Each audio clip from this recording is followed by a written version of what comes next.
Kita memasuki saat pelayanan firman dengan menyiapkan hati terlebih dahulu di dalam doa.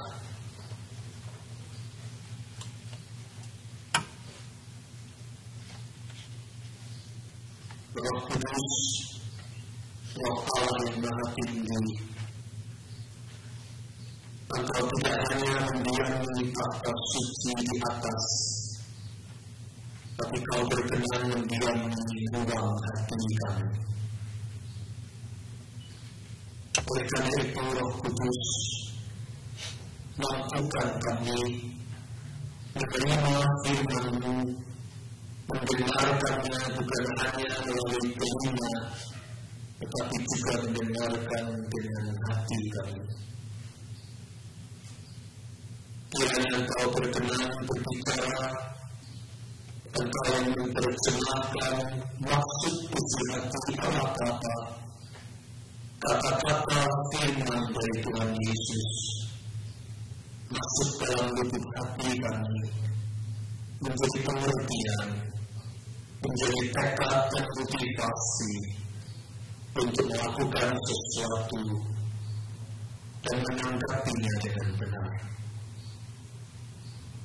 Baik kami sebagai pendengar atau kami sebagai pemberita firman, mampukan kami mengikuti dan menjadi pelaksananya.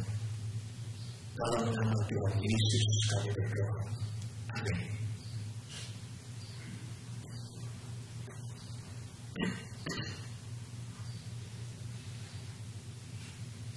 Teman sekalian, pembacaan kita pada seri tentang Joseph Usur memasuki Kejadian 37 ayat 25 hingga 36 yang akan kita baca dengan kaki ke kiri.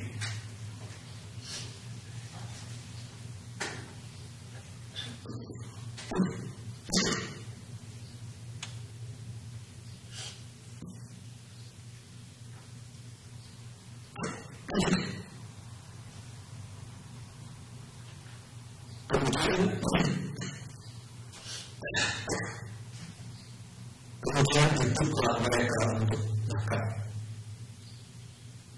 Ketika mereka mengangkat muka, kelihatanlah kepada mereka suatu kafilah orang Ismail datang dari Gilead dengan untangnya yang membawa damar, balsam, dan damar ladang dalam perjalanan yang mengangkut barang-barang itu ke Mesir. Lalu kata Yehuda kepada saudara-saudaranya itu, apakah untungnya kalau kita membunuh adik kita itu dan menyembunyikan darahnya? Marilah kita jual dia kepada orang Ismail ini. Tetapi janganlah kita apa-apakan dia, karena dia saudara kita, darah daging kita. Dan saudara-saudaranya mendengarkan perkataannya itu. Ketika ada saudara-saudara Midian lewat, Yusuf diangkat ke atas dari dalam sumur itu, kemudian dijual kepada orang Ismail itu dengan harga 20 shekel perak. Lalu Yusuf dibawa mereka ke Mesir. Ketika Ruben kembali ke sumur itu, ternyata Yusuf tidak ada lagi di dalamnya. Lalu dikoyakkannya bajunya dan kembalilah ia kepada saudara-saudaranya, katanya, anak itu tidak ada lagi, kemana kafir? Kemudian mereka mengambil jubah Yusuf dan menyembelih seekor kambing, lalu mencelupkan jubah itu ke dalam darahnya. Jubah maha indah itu mereka suruhkan kepada ayah mereka dengan pesan, ini kami dapati, silakanlah Papa periksa apakah jubah ini milik anak Papa atau tidak. Ketika Yakub memeriksa jubah itu, dia berkata, ini jubah anakku, binatang buas telah memakannya. tentulah Yusuf telah diterkam dan Yakub mengoyakkan jubahnya lalu mengenakan kain gabung pada pinggangnya dan berkabunglah ia berhari-hari lamanya karena anaknya itu. Sekalian anaknya laki-laki dan perempuan berusaha meliburkan dia, tapi dia menolak diliburkan serta katanya, tidak, aku akan berkabung sampai aku turun mendapatkan anakku dengan bumi orang mati. Demikianlah Yusuf ditangisi oleh ayahnya. Adapun Yusuf, ia dijual oleh orang Midian itu ke Mesir kepada Potifar, seorang pegawai di istana Firaun, kepala pengawal raja. Demikianlah pembacaan Alkitab. Berbahagia kita yang mendengar firman Allah dan memeliharanya. Haleluya.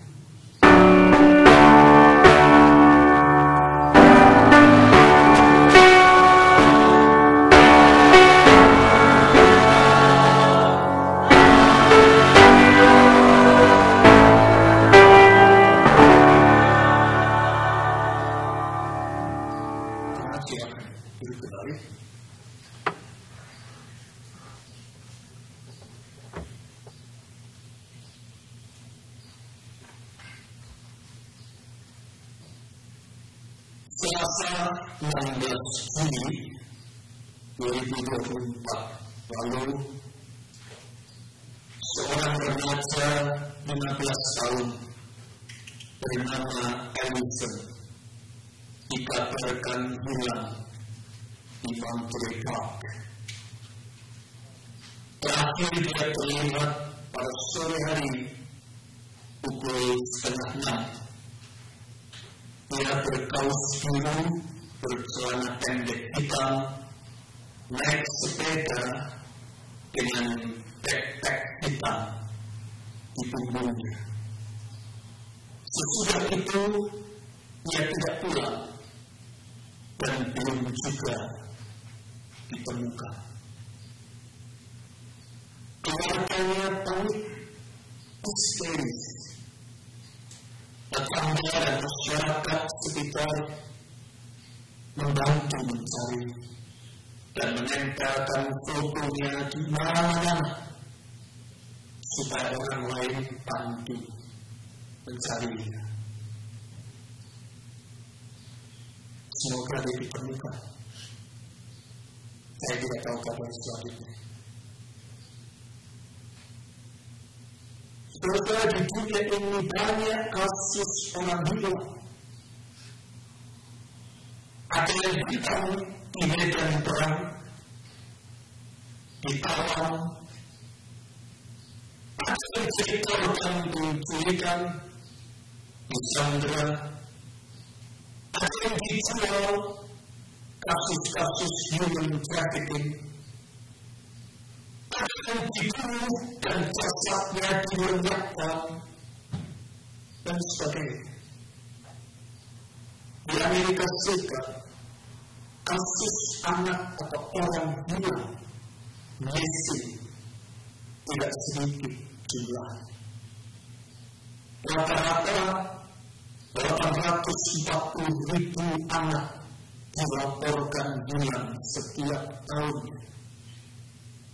Walaupun sebagian besar 85% ditemukan kembali,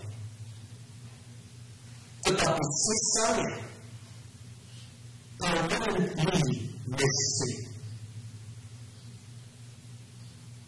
Menurut data Desember 31, 2022, data dari National Crime Information Center (NCIC), ada 97.127 orang yang dinyatakan permanently hilang.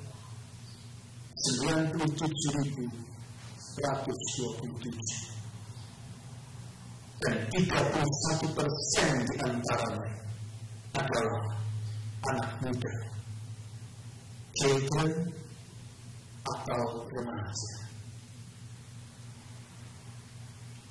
Apakah mereka semua yang hilang itu meninggal? Sudah tidak? Tidak ada yang tahu persis. Tetapi yang pasti, bagi keluarganya, mereka sudah tidak ada lagi.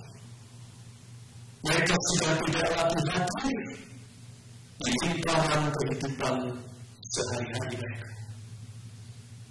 Absen. Dan keluarganya masih terus mencari. Henti-hentinya berharap suatu saat orang yang mereka kasihi itu akan kembali. Ada yang masih terus menanti benar. Tetapi sebagian besar lagi demi supaya bisa move on, terpaksa harus menganggapnya mati.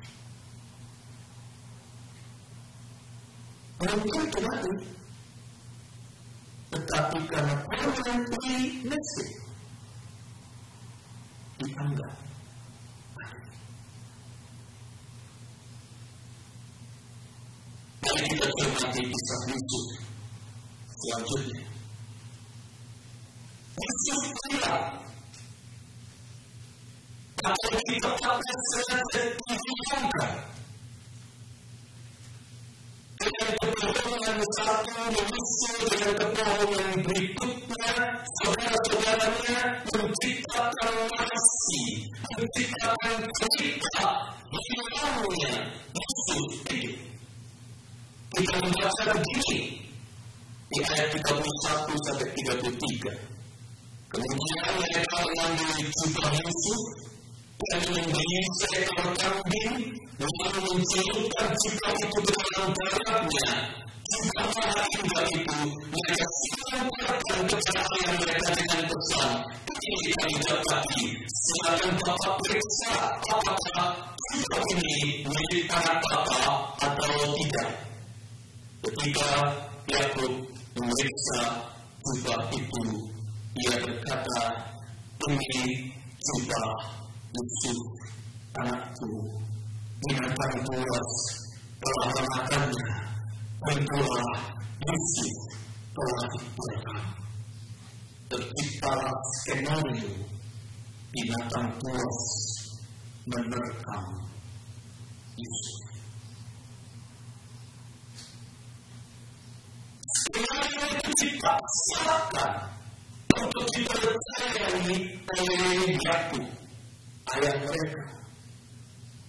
Yakub dibuat percaya bahwa Yusuf sudah mati.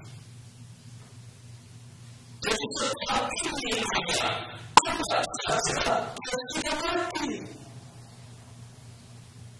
Dan Yakub pun terpaksa menghidupi narasi bohong itu. Yakub menganggap Yusuf sudah mati, dan dia bergabung luar biasa. Sedih juga kita membaca cerita bagaimana Yakub bergabung juga. Dan Yakub mengenakan jubah, Yakub mengenakan kain kambing berpinggang, dan berkabunglah berhari-hari karena anak itu. Sekalian anak laki-laki dan perempuan berusaha menghiburkan dia, tetapi dia malah dihiburkan. Serta katanya, tidak, aku akan bergabung sampai aku turun mendapatkan anakku ke dalam dunia orang mati. Demikianlah Yusuf ditangisi oleh ayah. Jadi dalam cerita ini ada orang yang dianggap mati. Itulah Yusuf. yang menganggapnya mati karena tertipu oleh skenario jahat yaitu Yakub, korban dari penipuan itu. Ada yang sengaja berniat menganggapnya mati saudara-saudaranya pelaku yang sebenarnya. Anda melihat kedengkian membuahkan niat untuk membunuh. Setelah batal atau tidak punya nyali kesepakatan untuk membunuh, sekarang ganti menjadi menganggapnya mati. Batal membuat mati ganti menjadi menganggapnya mati. Kita berpikir ini jahat sekali juga. Gila. Teka banget. Tetapi saudara, jangan buru-buru kita mengambil jalan dari tindakan ini. Seakan-akan kita, saya dan saudara, tidak melakukan kejahatan serupa itu. Jangan buru-buru menghakimi saudara-saudara Yusuf tanpa kita bercermin diri sendiri. Sebab sadar atau tidak sadar, pelan-pelan atau secara halus, semua orang termasuk kita bisa melakukan ini. Bisa melakukan ini, yaitu menganggap seseorang mati. Tidak menghiraukannya, tidak menganggapnya layak untuk diperhatikan dan dimanusiakan. Ya, di kehidupan ini, saudara, banyak orang yang dianggap mati, dianggap tidak ada.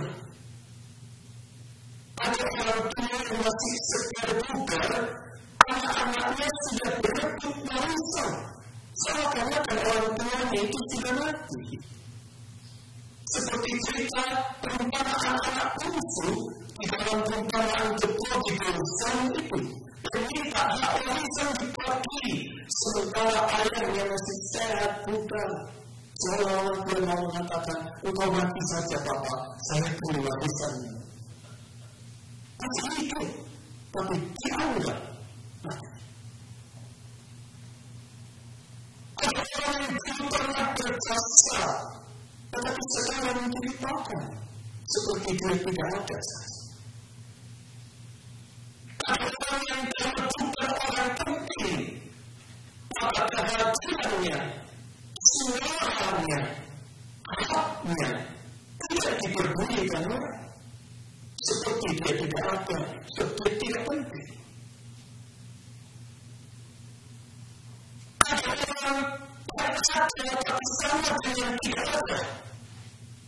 Ada tetapi ditengok pun tidak, apalagi disapa dengan baik. Ada orang yang diperlakukan sebagai invisible people. Orang tidak hadir, tetapi ia diperlakukan sebagai nobody.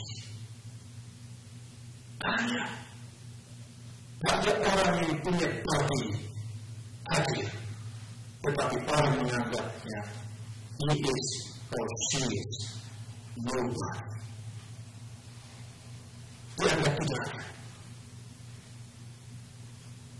Oleh karena itu jangan kita bilang kita tidak pernah melakukan tindakan-tindakan serupa dan dampaknya bisa membuat orang merasa dirinya dianggap tidak ada alias mati. Ketika kita memperlakukan orang lain seenaknya, lalu katalah begitu, orang itu tidak punya perasaan, bahkan dia bukan manusia berperasaan, itu sama saja dengan kita menganggapnya sebagai nobody. Sebab semua yang punya body juga punya emosi dan perasaan. Kalau Anda tidak menganggap perasaannya ada, berarti dia nobody bagi.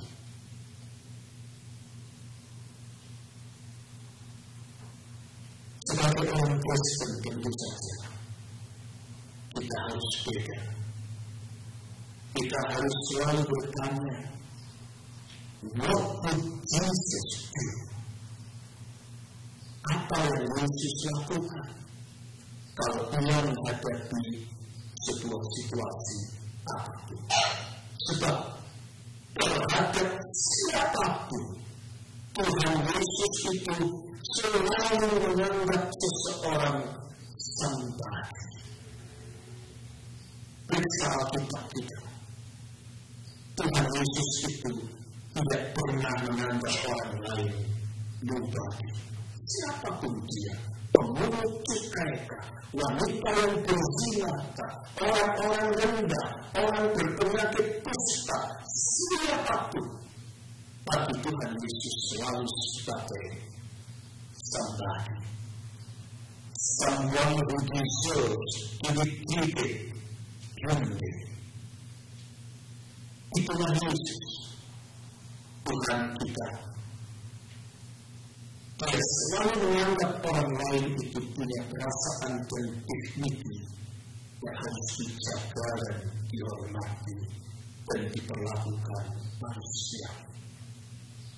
Oleh sebab itu, setiap hari, setiap waktu, Anda dan saya di-challenge oleh pertanyaan ini. What would Jesus do dalam segala situasi? Sebab ukurannya adalah apa yang Yesus lakukan. Dan Yesus selalu memanusiakan setiap orang. Dia tidak pernah menganggap orang lain tidak ada atau tidak perlu dianggap ada. Terus sekarang ini banyak orang menganggap gadgetnya lebih penting daripada kehadiran orang lain, bukan? Harus jujur diakui, masyarakat kita ini makin sedikit. Gadget ini lebih berharga daripada manusia. Oleh sebab itu kalau gadget bicara orang, makanya tidak menatap lawan bicaranya, tetapi menatap layar monitor gadgetnya. Sambil tetap pegang gadgetnya, dia menanggung-nanggung. Sambil tetap memakan gadgetnya, dia menjawab ya atau menjawab tidak, atau bergumam saja, ini, ya, ini. Tapi jadinya makanya tetap di sini, orangnya ngomong di sini, gadgetnya di sini, jawabnya ke sana, tapi mata tidak menatap ke sana. Kenapa? Karena orang itu tidak perlu dihiraukan, yang dihiraukan adalah monitor ini. Sampai ada parodi yang dimuat di media sosial menayangkan sebuah keluarga terdiri dari ibu, bapak, dan anak-anaknya yang sedang siap-siap mau duduk di meja makan, siap mau makan bersama. Namun si bapak dan si anak-anak itu masih tetap bermain dengan handphone-nya masing-masing. Semua duduk di meja makan, semua sibuk menatap handphone masing-masing. Sementara si ibu sedang sibuk menyiapkan makanan. Lalu, ternyata si ibu meletakkan di meja makan mangkok penuh berisi kabel-kabel, peralatan elektronik, handphone bekas, dan charger, Game-Boy diletakkan di atas mangkuk itu, semua seperti sebuah lauk-lauk. Semua masih tetap tidak sadar, masih menunggu sibuk dengan handphone masing-masing. Lalu ibu begitu menaruh di atas piring masing-masing itu barang-barang elektronik sebagai hidangan untuk disantap bersama oleh semua. Seakan-akan si ibu itu mau berkata, makan tuh kabel, makan tuh charger, makan tuh kaset tuh. Kita tersenyum dan kita segera menangkap, bukan? Pesan dari parodi itu. Saudara, ringan ataupun berat, kita bisa menganggap orang lain tidak ada dengan cara apapun. Menganggap orang lain tidak punya hak, menganggap orang lain tidak punya perasaan, menganggap orang lain tidak punya kesempatan lagi, menganggap orang lain tidak punya suara, menganggap orang lain tidak punya deputi, menganggap orang lain tidak penting, menganggap orang lain tidak berharga, itu sama dengan menganggapnya tidak ada. Hantu, tidak terus, tidak visible, tidak exist. Dan menganggap orang lain tidak ada, itu basically sama dengan menganggapnya mati. Bukankah kita suka berkata tentang orang yang sudah meninggal atau sudah mati, oh, dia sudah tidak ada. Oh, dia sudah lama tidak ada. Oh, dia tidak adanya tahun lalu. Maksudnya apa? Sudah mati. Ini apa bedanya? Dianggap tidak ada dengan dianggap mati? Sama saja. Basically, sama. Fakta bahwa Yesus dianggap mati bukan monopoli cerita ini saja. Nyatanya, ini adalah cerita kehidupan manusia di mana-mana. Ini adalah perlakuan manusia satu terhadap yang lain. Karena dengki, karena benci, karena dislike, karena dendam terpendam, karena sentimen pribadi, manusia bisa dengan teganya menganggap orang lain tidak ada. Maka muncullah Yusuf yang dianggap mati. Begitulah manusia. Tetapi Tuhan sungguh berbeda. Itu pesan Alkitab yang penting. Yesus ini dianggap mati. Mati titik tengah kita ini. Yesus ini dianggap mati tapi titik. Mari kita tengok apa kata ayat 36. Maka Yesus dia dijual oleh orang Midian itu ke Mesir kepada Potifar, seorang kepala istana Firaun, kepala pengawal raja. Di sini Yesus dianggap mati, tetapi ternyata di belahan bumi sana, di tempat yang jauh berbeda, Yesus tetap eksis. Kalau sudah juga, tapi dia tidak mati. Manusia memaksakan narasi bohong dan jahat untuk dipercayai. Manusia memaksakan cerita buatan yang tidak manusiawi.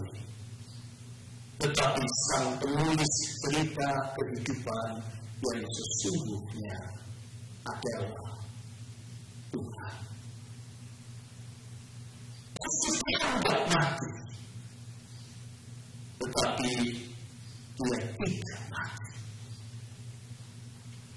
Dia dihilangkan manusia. Tetapi dia ditemukan Tuhan. Dia dikeluarkan dari akal saudara-saudaranya.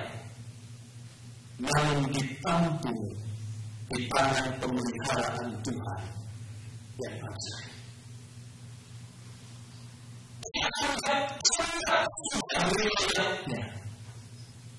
Tetapi sesuatu yang memberi pengharapan disediakan Tuhan untuk kisah kelanjutan bagi ceritanya. Itulah Tuhan. Manusia bisa menganggap Anda tidak ada. Anda dihitung tidak penting. Anda dipandang tidak cukup berharga. Atau Anda didiskualifikasi. Atau Anda dipecat. Atau Anda disingkirkan. Atau Anda dikurang. Dan dibuat tamat sudah riwayatmu dihapuskan. Tetapi kalau Tuhan berkehendak lain, tidak seorang pun sanggup menghilangkan Anda. Catat baik-baik itu. Nelson Mandela dihilangkan oleh pemerintah apartheid Afrika Selatan selama 30 tahun. Dia dilenyapkan di balik jeruji penjara. Diharapkan orang sudah lupa selama Nelson Mandela. Dia dianggap tidak ada. Tamat ceritanya. Tetapi kalau Tuhan belum selesai menulis cerita kehidupannya, dia belum selesai. Kita tahu kemudian justru pemerintahan apartheid Afrika Selatan yang runtuh dan Nelson Mandela menjadi presiden Afrika Selatan baru yang pertama. Dia dihilangkan manusia. Tapi kalau Tuhan belum menganggapnya selesai, cerita masih berlanjut. Yesus Kristus dibuang oleh tukang-tukang bangunan, kata kita. Tetapi Allah menjadikannya batu penjuru gereja. Kita punya nyanyian itu kan? Batu penjuru gereja Yesus Kristus. Dikatakan seperti dibuang oleh tukang bangunan, disalibkan mati, dilemparkan ke kubur supaya tamat riwayat. Tapi Allah punya cerita yang berbeda. Kehidupan ini saudara-saudara lebih luas daripada yang kita kira. Kehidupan ini lebih lebar daripada yang kita sangka. Bukan cuma ada di sini, tetapi di sana juga ada kehidupan. Di sini ada mati, di sana ternyata dia exist dan survive. Pekerjaan Allah tidak terbatas. Di sini ada tidak berharga. Di sana dia masih bernilai, walau hanya sebagai budak pada awal. Tapi coba Anda cermati, kalau dia dijual kepada Potifar, orang pejabat penting, kepala pengawal raja, harganya kira-kira mahal tak? Mahal. Di antara budak-budak yang lain, dia bisa dijual kepada siapa saja. Memang waktu saudaranya menjual cuma 20 shikal perak. Tetapi pedagang menjualnya di Mesir dengan harga yang saya beli mahal. Karena dia dijual pada orang penting. Berarti dia dibeli dengan harga yang tinggi. Karena apa? Karena pedagang-pedagang itu melihat ada harga, ada nilai pada pemuda yang bernama Yusuf ini. Ini yang dikatakan oleh cerita ini kalau kita perhatikan. Saudara-saudaranya menganggap dia tidak berharga. Di sini dia tidak punya nilai, tapi di sana dia punya nilai tinggi. Anda perhatikan? Alam tidak terbatas. Kehidupan ini bukan cuma di sini. Tuhan itu bisa bekerja di sini, bisa bekerja di sana. Oleh sebab itu, jangan menyerah.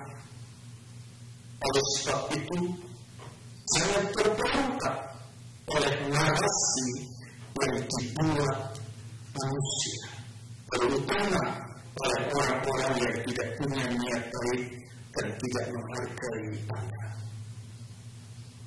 Percayakan hidup kita kepada Sang Penulis cerita kehidupan yang sesungguhnya yaitu Tuhan.